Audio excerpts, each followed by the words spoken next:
moving right along, and I think you were on the panel, were you not? I was in a panel, but I thought that this was taking place in a different place. Okay, well, That's you why found, I said, I'm not you coming made back. your way here. So up next, Destination Asia, Japan, Olivia Hernandez, head of Leisure FIT. Welcome, and thank you for being here today. Thank you very much for having me. Right, so let's start with the seasons of Japan. And the reason for this is that we have a lot of questions regarding seasonality all the time. So I would like to explain a little bit. So we have the winter season in Japan, which usually it's the dry season, and it has a lot of blue skies, days with blue skies. So for me, it's absolutely perfect to visit Japan. Indeed, it's one of my favorite times of the year. That will be January and February. And there will be days that the skies are so clear that you can even see Mount Fuji from Tokyo, which is something uncommon because I always say that it is a very shy mountain and you cannot see it all the time. Then I want to go back to the New Year's holiday and explain a little bit about this, because New Year's is celebrated in a very different way in Japan. This is the most important family celebration for them. So everyone travels to be with their families. So basically, the restaurants are closed, the malls are closed, and guides are not available. So when traveling to Japan during New Year's, the clients needs to be aware of this, because there are not big celebrations on the streets. There's not fireworks. Everything that Japanese do during the holidays is just spend time with the family, eat a lot of food, and go to the temple for prayer. And that will be from more or less December 29th, 30th to January 3rd included. Then moving on, we have the famous cherry blossoms, which we already know that they bloom usually at the end of March, beginning of April, and it only lasts for 2 weeks. So March and April is a very busy season in Japan. There's no way that the clients can escape the crowds, especially if they do the golden route, and pricing usually is higher during those months.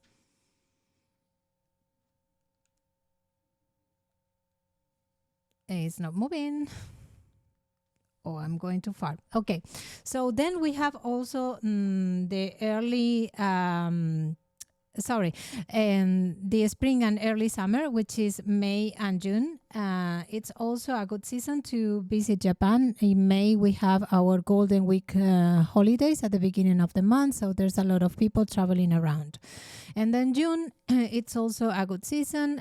Just be careful that it will, usually we have our rainy season at the end of June and beginning of July, and it will last just for 1 month.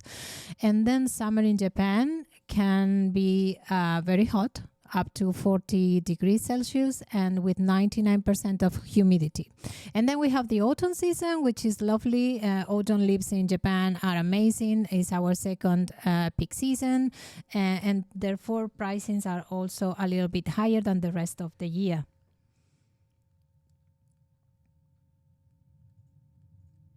And now let's move on with what is new in Japan. So new tours and experiences that we have incorporated in our portfolio. This is only a selection. The first one is a Tokyo Street Food Walking Tour. And this is an exclusive Destination Japan tour. You cannot book this one through any other DMC. So basically, usually food tours are evening tours. This one takes time. We do it during the daytime, right? So I would say that it's perfect for families. And I recommend it for everyone except for people that maybe have walking difficulties, because there is some walking involved. And we take clients to 2 neighborhoods in Tokyo that are literally residential areas with no tourists around. So it's a very good experience for people also trying to see a little bit of the local life in Japan.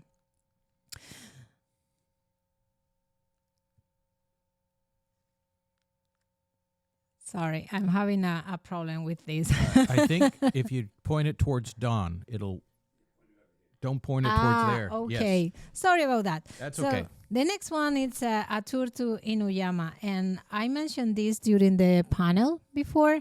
that we will like people to try to incorporate a twist in the Golden Route.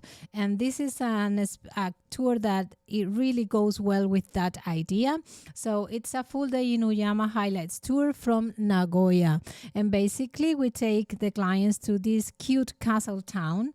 The supplier is also based in Nagoya and is very passionate about promoting the city and Aichi prefecture in general. So perfect tour for families and people interested in art, culture, and also in food. The next one is probably my favorite slide in the presentation, is the visit to the Rabbit Island. So if you look at the picture, how cute they are, right? So for me, this is something that all families with little kids would like to do. It's a shared tour from Hiroshima. And clients during the day, during the first time of the tour, they will have the opportunity to visit the historic town of Takehara. And then in the afternoon, they will visit the Okunoshima Island and hopefully see some little rabbits.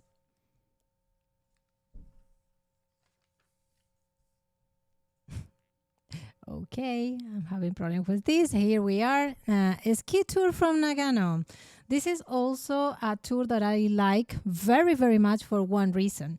Sometimes we have clients wanting to experience skiing in Japan, but they don't have probably the budget or the time to do it because spending 3-4 nights in a ski resort can be expensive. However, we have this day tour from Nagano that can be booked in private or shared basis with or without lessons.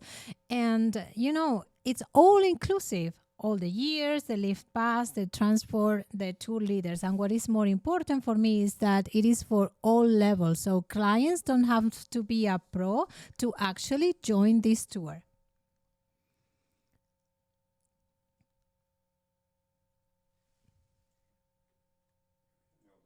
No, it's frozen. No, there's one back. Yeah, I'm not sure. Yeah, then move. Sorry, I thought that there was something before that one.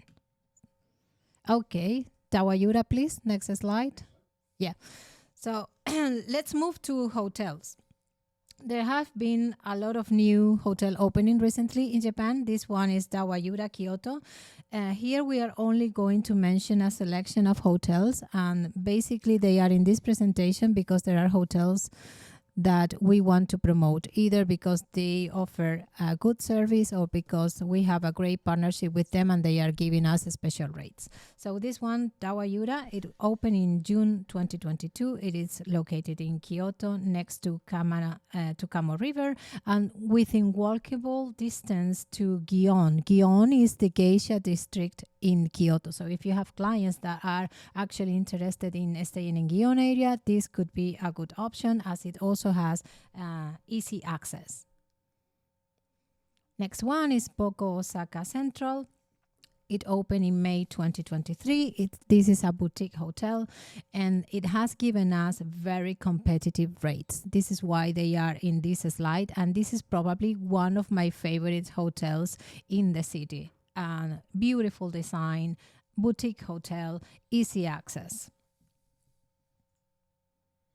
And the next one is Hotel Groove Shinjuku. So basically, it's in the middle of the city, in the center, in Shinjuku area. Easy access, therefore, to Shinjuku Station, which is one of the biggest in the city.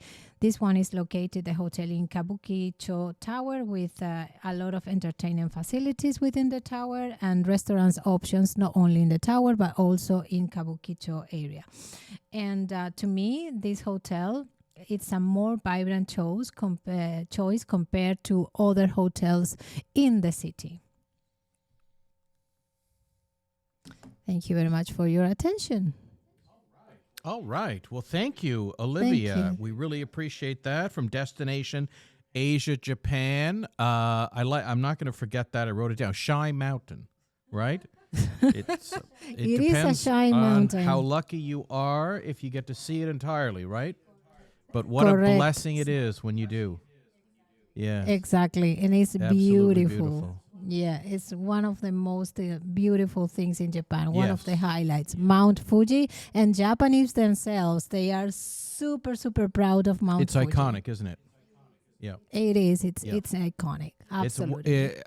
one more little analogy. It's a pinch me moment when you're there and you realize, oh my God, I'm actually looking at Mount Fuji. At Mount Fuji, it happened to me the first time Yeah. that I visited Japan as a tourist in year 2010. And I fell in love with the Yes. country. And then in year 2017, I decided to move from Spain to Wow. Japan. Yeah, Excellent. And you Love speak it there. Japanese? basic Okay. level. Better than me, though. Yeah, better than you will probably. I studied for 1 year and 3 months in a Wow. school. I went to school Monday to Wow. Friday, 5 hours Wow. every day. Good for you. Yeah, very Yes, diligent. Yes, good for you. Obviously, you're a good Thank student you. as well. Well, I try. I'm not sure if I am that good. All right. Well, thank you, Olivia, for being here and Thank you. sharing a little bit of your Japan with us. And again, that was Olivia Hernandez from Destination Asia, Japan.